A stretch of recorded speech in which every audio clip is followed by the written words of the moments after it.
about the sissies from D.C. Oh, Lord, so we gonna open up with Erica Plain and Tall from the boat crew going to visit her mama.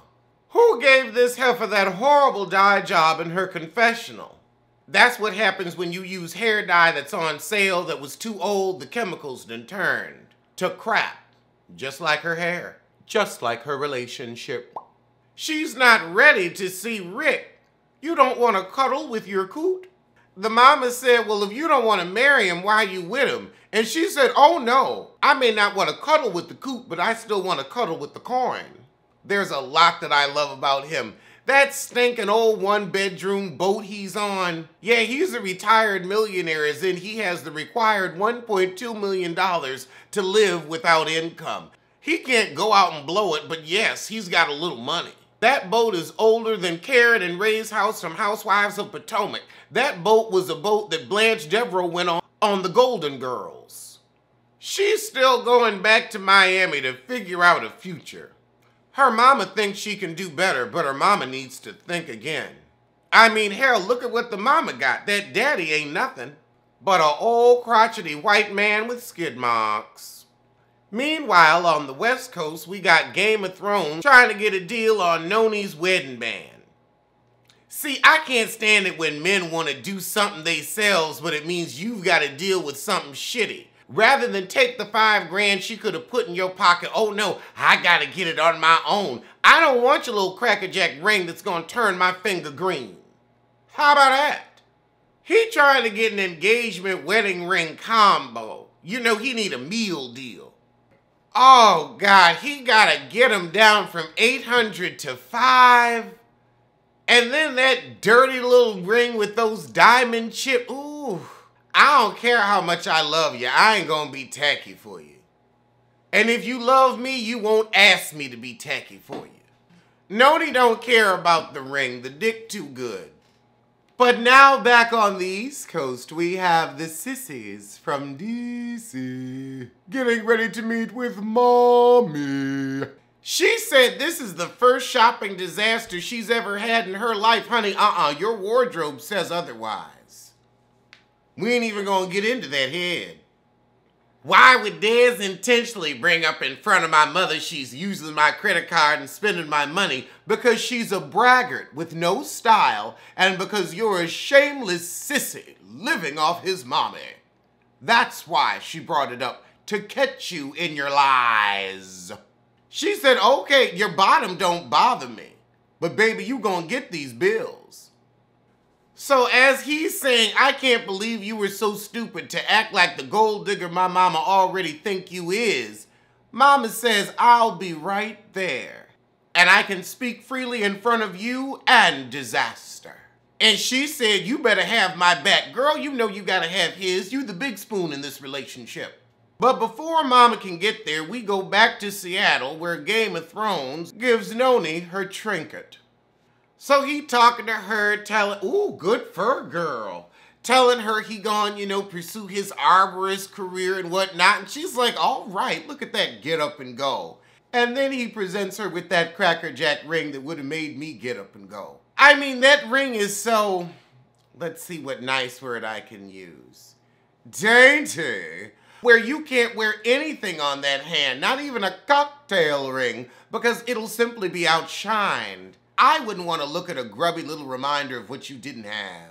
I gotta say though, I wouldn't be mad at Reese. He seems decent. Oh Lord, but now we've got Bill and his ex-wife. And he's about to tell her your trust will soon be halved because I'm gonna marry Bree and give her a baby. So the ex-wife gonna say, oh, are you here to apologize for Bree being rude to me? And I have another question while we're here. You're already a lavender dragon. Why are you dressing the part in this suit? You look like a loveless love seat. I wasn't rude. I gave her advice and tried to be frank. No, you tried to be that heifer from Single White Female and scare her off from what you think is your man. Uh-huh. She said, oh, when we got a divorce, Bill grabbed me and said we'd end up together at the end of our lives. And now this new heifer's come along and gonna take your money and your man. Leaving you with what you're worth. nothing but old clothes.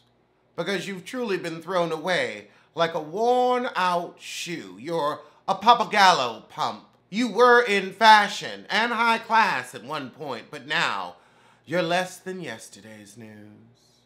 You trying to protect your family and your children. Child, he done had 2 ex-wives since you and your babies is grown. You're just a bored busybody. So he tell her, look, I want to propose, and I want you to accept it so everybody gets on board, since you fancy yourself the queen bee. You're letting this young girl take over your life. That's what coots do. That's what an old rich coot does. He wants to be like Blanche Devereaux, sleeping with his tennis instructor saying, thank you, baby, gloob, gloob, gloob, gloob. And you should be on the same mission instead of minding his penis. You tried that, it didn't work, but you seem to get a decent settlement. You're heading to Aspen. Are you getting any ass in Aspen? Oh, goodness, but back with the boat coot and Sarah Plain and Tall. He don't know why she's coming back, and neither do we. I don't think she left anything there of value. And honestly, you should have sent her shit after getting left at the altar. Oh, goodness, she gonna say my family didn't make the decision for me. They just helped me come to the conclusion it was a bad idea. Honestly, passing up on widow money was foolish in my eyes, especially with tax-free life insurance in this economy. It's not like you have talent or education. And you've wasted a few of the best years of your thighs on him, with no payoff. I think if I went through with it, I would have regretted it forever. You know what, there must have been some type of asset disclosure where she said you ain't living up to my quote. So she says, are you okay with not getting married ever? And if you ain't gonna get widow money, is it just the coot cock you're after? You want his worms? Shout out to Forrest Rocks. Okay, hold on now. You didn't know why she was coming, but you got balloons saying, welcome home, Aaron, and a diamond tennis bracelet that honestly looks like it came from the same pawn shop that Game of Thrones got Noni her little trinket from. Production, you've got to work on your plausibility, as Rodney asserts his femininity. Child, back in D.C., we got Mama Barbara getting out of that car like she Aretha Franklin. In the same outfit she was shopping in. Y'all had to get all this done in a day, huh? So she says, I'm very concerned about this black credit card.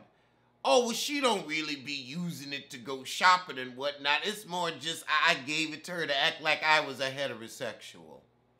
Desiree like, I'ma put you on blast. No more secrets. No more secrets. You told me to go shopping, get my hair done, get my nails done, all on apparently your mama dime. So, of course, Rodney is like, oh, okay, you don't think that she should have access to a card with an infinite limit because, you know, we might break up once she finds out about my bottoming. So she said, well, Rodney gonna snatch that card back or I'ma cancel it and leave you with yet another worthless piece of black plastic, because you sure got a couple on your head. Desiree getting up. This is supposed to be between us. It's between you, me and Rodney, says Grandmama in her Mama Joyce hair piece. Now, if you got access to a black card, why your head looking like that? Rodney just gonna lie to production. Oh, she can't cancel my credit card. I can't believe you was able to put Desiree on your card. Cause you know you under your mama name. Desiree didn't get it when she saw 3 names on that joker. Oh, the mama said, I don't think Rodney's being honest with himself and what he really wants to be. An out and proud sissy.